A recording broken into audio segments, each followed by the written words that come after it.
What's up, sons? It's Blind Ride with Son of a Tech once again. And today, yeah, it's a little more casual, but we are going to be talking with Rob from GetBlock and Austin with AnetaBTC today, and primarily covering the Aneta portion of all of this and what AnetaBTC is, and kind of get an overview because I had some questions regarding that. And then some of their integrations that are coming up in what is going to be known as phase 3 for the GetBlock mining pool and the smart contract that's integrated into it. So welcome, Rob. Welcome, Austin. Thanks for joining me today. Thanks for having us. Hello. Thanks for having us on. It's good to be back. Yep. So Austin, let's get you talking a little bit more this time around, because I know you didn't get as much time last time. Give us the TLDR on what AnetaBTC is, and then we'll kind of go from there. I have some more questions regarding that. Right on. So AnetaBTC is a decentralized Bitcoin wrapping protocol on Cardano and Ergo. So long story short, basically what you'll be allowed to do is take the value of your Bitcoin as a Bitcoin holder, lock it into this protocol, and then turn that into AnetaBTC, which can then be used on both Cardano and Ergo. And are you waiting for like a cross-chain bridge to integrate that maybe will help, I guess, some of the pricing on the Ergo side, or are you anticipating that at all? We anticipate in the future there's going to be a bridge where you can just seamlessly swap NETA and CNETA back and forth if that's what you're talking about. Yeah. But right now we're just building the two protocols separately. So one's on Cardano and one's on Ergo. Right. And there's some other projects in the ecosystem that are building a direct Cardano to Ergo bridge. And then through that mechanism, we'll be able to directly convert NETA to CNETA and vice versa. Nice. So I saw the quarterly earnings report here recently. We reported on it on the live show. So I thought that was really neat. Nice. The transparency that was going on with that. Is everything meeting up to your expectations? I know from what I've seen, it looks like you guys did pretty much start at the beginning of the bear market, kind of coming off the tail end of that bull run. Were you expecting that? And then has the growth met your expectations, exceeded it, or not quite met them at this point? And so when you say expecting what exactly? As far as the fund or the project as a whole? So I think as far as, it could be either or. So the funds obviously are going to be a portion of that. And then the project as a whole, what just overall from the project standpoint though, how do you feel about it? Is it meeting your expectations as far as growth, that sort of thing? Yeah, I would say that's a good question. I think from the start, when we got started, we had no misunderstandings or false illusions that there were going to be ups and downs on this journey. But ultimately, from day one, we've taken a long-term approach. And we think there's pretty much guaranteed to be good times and bad times. So when things are going well, you don't get too high, and when things are going bad, you don't get too low. And we're just sort of cruising in the middle and staying focused on the long-term vision. So I'm very proud of how far we've come as a team and a community. And I think the work that we're putting in right now is only setting us for the future to come out stronger. So that's how I feel about how everything's going on right now. Nice. So there was some mention of like the governance protocol and everything being, I guess, more announced, more details on that. Do you have any more details on that for us today? Yeah. So our plan is both with NETA and CNETA to be able to start doing governance votes. And we think a good way to start fine-tuning this and start fine-tuning our long-term governance and DAO plans is to make decisions on how the fund should be used. And we think once we have some votes on that, then that'll set us up nicely when we're ready to make even more decisions directly related to the wrapping protocol. So right now we're working on a governance mechanism, and we think the first vote is going to be just based on the simple question of if we should continue acquiring the same assets that we are now, or maybe if we should look to acquire more assets. So that's sort of the first vote that we're looking to implement in the next couple of weeks here. So moving on to like the mining integration and utilizing the miners on the GetBlock pool to essentially for y'all generate some some revenue to a certain extent, right? How successful has that been from your perspective? Has that helped generate a good amount of revenue for your project, or has it been a little disappointing? What are your overall thoughts? I'd say so far, it's definitely been an awesome learning experience because, as Rob and I have talked about, I don't really think anyone has done anything like this. So we definitely expected that we'd have a lot of takeaways that we'd be able to learn from this, but it's been a very strong revenue generator. I think about a third, or maybe even a third, about a third of all Ergo that's been accumulated by the fund so far has been through this mining mechanism. So somewhere, I think right at this point, probably about 40,000 ERG that's been generated for the community just through the mining. So far, I think it's done pretty well, and we're gonna continue to look to make adjustments and try to fine tune it and make it as sustainable long term as possible. So you mentioned like you've learned a lot. What's the number one thing you learned a lot so far from this integration, like as far as the smart contracts on GetBlock? I think the biggest thing that we've learned is maybe the way that the miners interact with the blockchain. Especially I think coming in, being that I think this was launched pretty much in the middle of this bear market that we're facing. I think a lot of the miners are really struggling right now, especially with the profitability of mining certain coins. So it was cool to see how happy and somehow that we could give back to the miners in some way and give them hopefully some light and some positive takeaways from this bear market.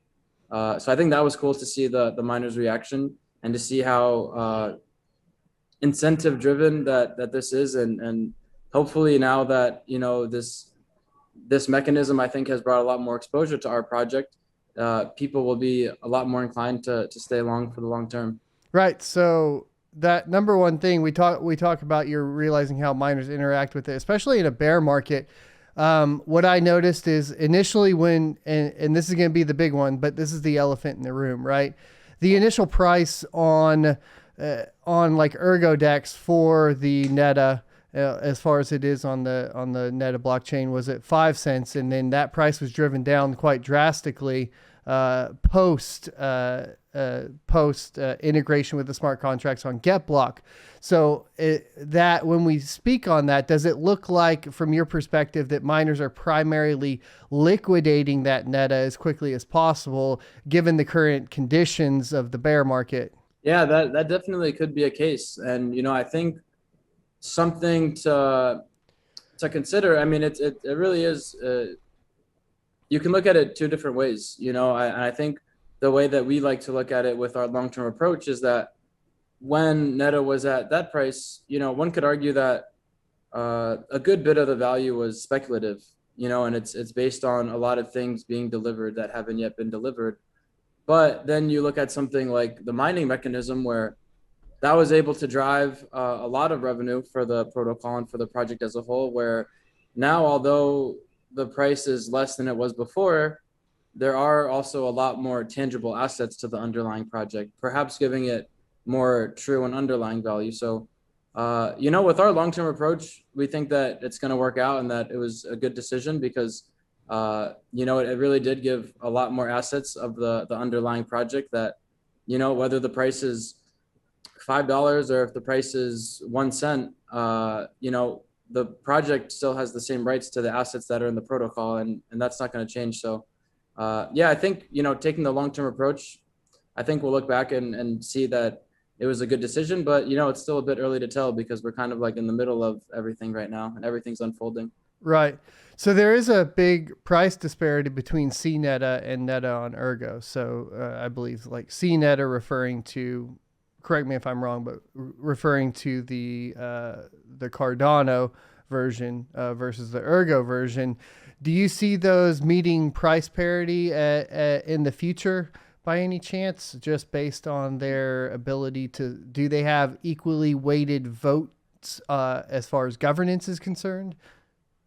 And that's right. Yeah. And, I think once, my guess is that once the protocol is live and once these governance votes are also implemented, I think people will start seeing that, oh, wow, they really do, have the same rights to the same revenue and to the same governance or same voting power.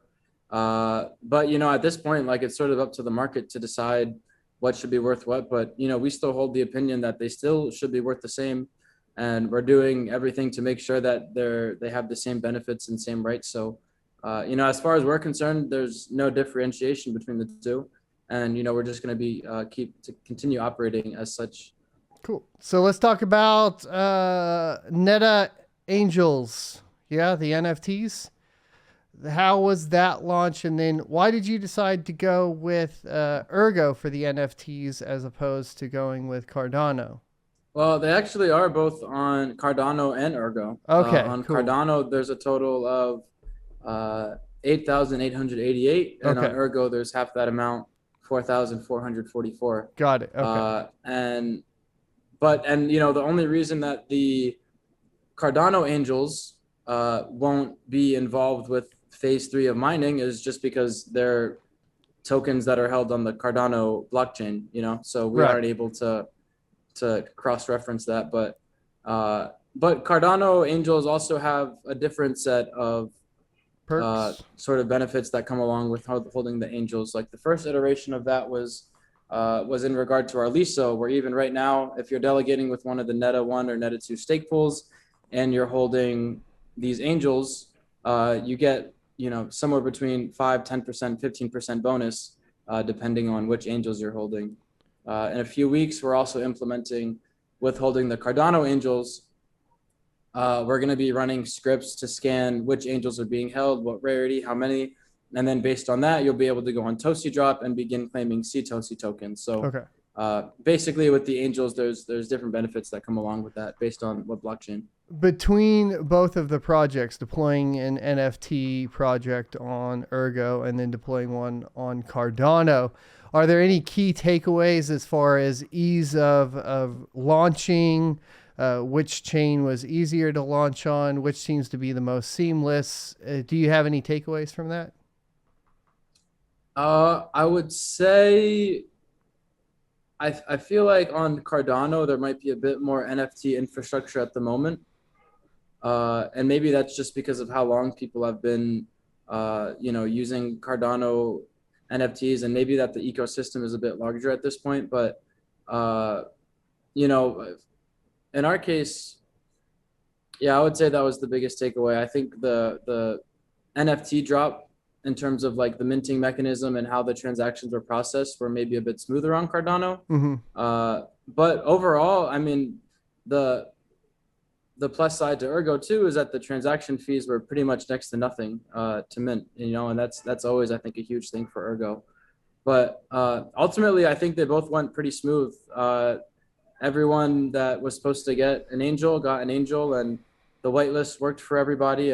But all things considered, I think things worked out pretty smoothly for both chains.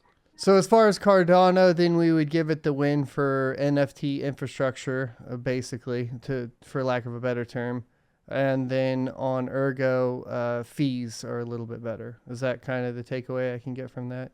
Yeah, and that might not have anything to do with the actual underlying blockchain. It might have to do with the developers that are working on the blockchain. Like for our instance, on Cardano, we were working with NFT Maker, and they're a project that's been around in the space. They've done a ton of NFT drops. So by the time that we worked with them, they had a lot of experience with doing these drops.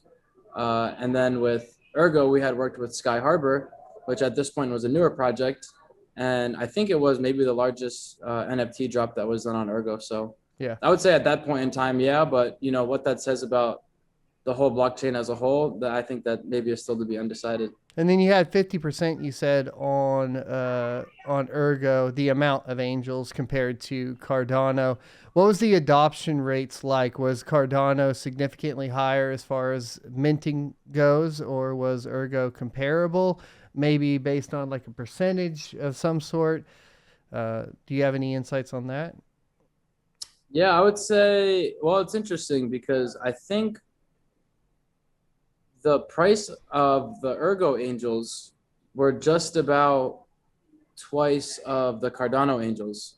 So despite the fact that the actual number of angels minted was 50% compared to Cardano, I think the actual like value, monetary value, was about the same. And I would say I'm pretty sure the Cardano angels somewhat minted almost like immediately, I think. And the Ergo angels minted within a few hours, but relatively both were within 1 day. So I think I was expecting a huge disparity, but actually when I looked back on it, it was more or less pretty similar, I would say. Interesting. Okay.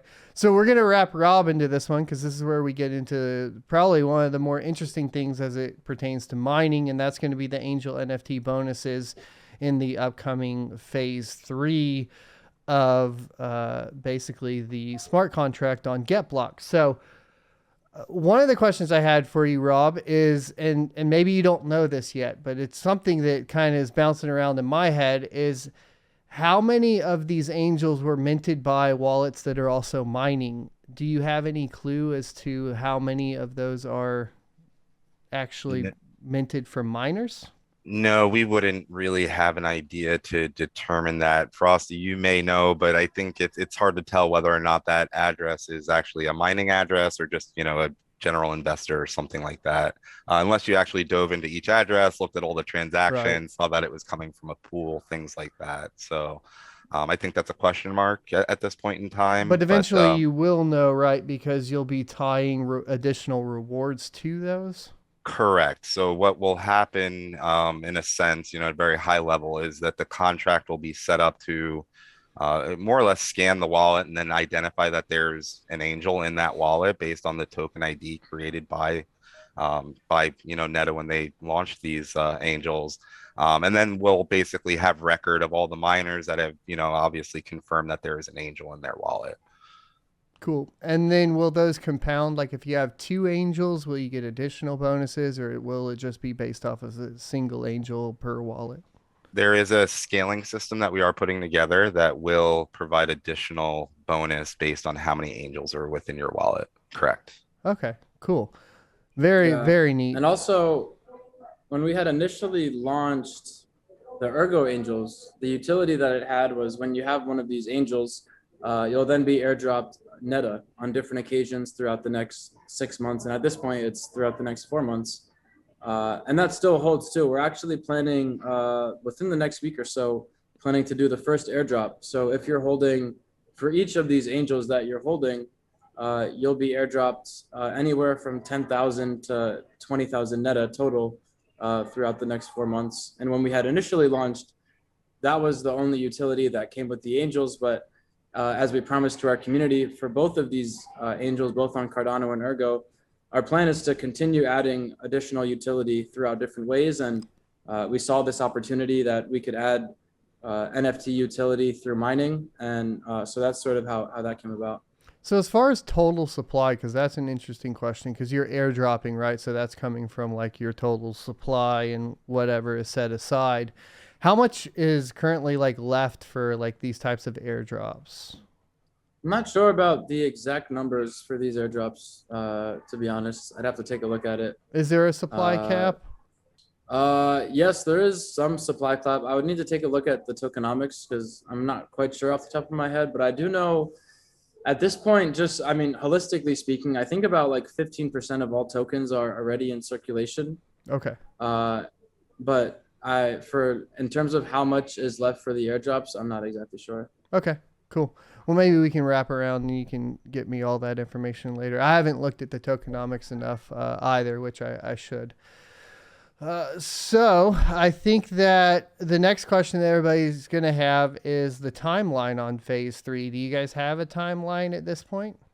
Yeah, I can give a little update there. So, as everyone knows, when we initially launched subpools and smart pools, we had some scaling issues, right? So what we've done is we've kind of taken a step back. We're obviously working with Frosty and his team to keep phase 2 going, right? So that's, providing that additional benefit. But we actually took a step back and we're working on a layer 2 solution right now. You may have seen it, we posted some information about it, but it's Plasma. And in a sense, what that will do Well, will resolve all the scaling issues we, originally identified. Number of miners per pool, processing transactions much faster. So we'll take hundreds of transactions and process it in one box versus multiple. And not to get too far out there, but that's what we're focusing on now. We're still, probably a week or two away from wrapping that up. And then once that's done, we're going to relaunch all the smart pools and sub pools under the new scaling solution. Okay. And that scaling solution is going to have its own token as well? Not at this time. Okay. More to come with that, but right. For right now, it's just going to be a scaling solution in itself. I'm gonna at least poke for the fun questions while we can. All right, so that's cool. The timeline though, like you said, 1 to 2 weeks for the scaling solution, and then we have some more time after that for the actual implementation of phase 3, right? Yeah, correct. I mean, we were initially anticipating about 3 weeks to get it all kind of wrapped up and completed. You know how things go, right? It could sway plus or minus sometimes. So, Yeah. Obviously stay on track as much as possible, but that's where we're at. Cool. Awesome. And how has GetBlock felt about the adoption of the smart pool, specifically with Aneta, since we're focused on that right now? Did you have any insights on kind of that price discovery when it went down with the initial release? Was that something you were expecting? Kind of curious what your thoughts were on that. Yeah, I mean, being a miner myself, right? Miners are in it. Yeah, many miners are in it for profitability, right? And I did expect some selling pressure, initially out of the gate, right? Because miners are going to sell, especially ones that are looking to cover costs and, dealing with all the troubles that they're having right now. So, yeah, I did expect that. I think though, and even like Frosty said, I think, one thing that I would just like to comment on that could be beneficial for miners is dig into the blockchain a little bit more, because I think there's a lot of utility, and finding that utility, there's ways to even, further generate additional, revenue, even if it's outside of just mining directly. So dig into the blockchains that you're mining on, see what's out there more than just mining that coin and then liquidating it, because I think miners will find there's, definitely some benefits to taking a deeper dive. Right. No, I definitely agree. Obviously, LP pools, stuff like, or LP pools, that's redundant, but liquidity pools, investing in whatever other NFT projects, Staking potentially staking on. So there's going to be NETA staking on Ergo. That's right. Cool. Do you have the next couple of weeks should be rolled out? Okay. We're still on pace for sometime in July. So yeah, we're just fine tuning and testing everything. But cool. Will that be competitive with the LPs as far as returns? I'm not sure. I'm not even aware of the return that LPs are providing right now, to be honest. But and I think the only option really is through ErgoDex. Right. I think once they launch their tokenomics and launch yield farming, we'll have a better idea of that. But I think it's all about opportunity cost, because well, I mean, also we're going to encourage people to LP too, because that'll give more liquidity to the NETA Ergo pair. But at the same time too, obviously there's factors such as impermanent loss, whereas with staking NETA, it's more or less risk-free in the sense that you're not subject to any impermanent loss. You're sending your NETA to a smart contract and then will be emitted NETA for doing so. Cool. Got it. And so between the staking, the angels, there's a lot of utility going on here, especially for miners. Will there be any benefit for miners to staking other than the base staking rewards, or any potential there? Have you guys thought about that? It's not something that I've actively thought about, but I think it's something to look into.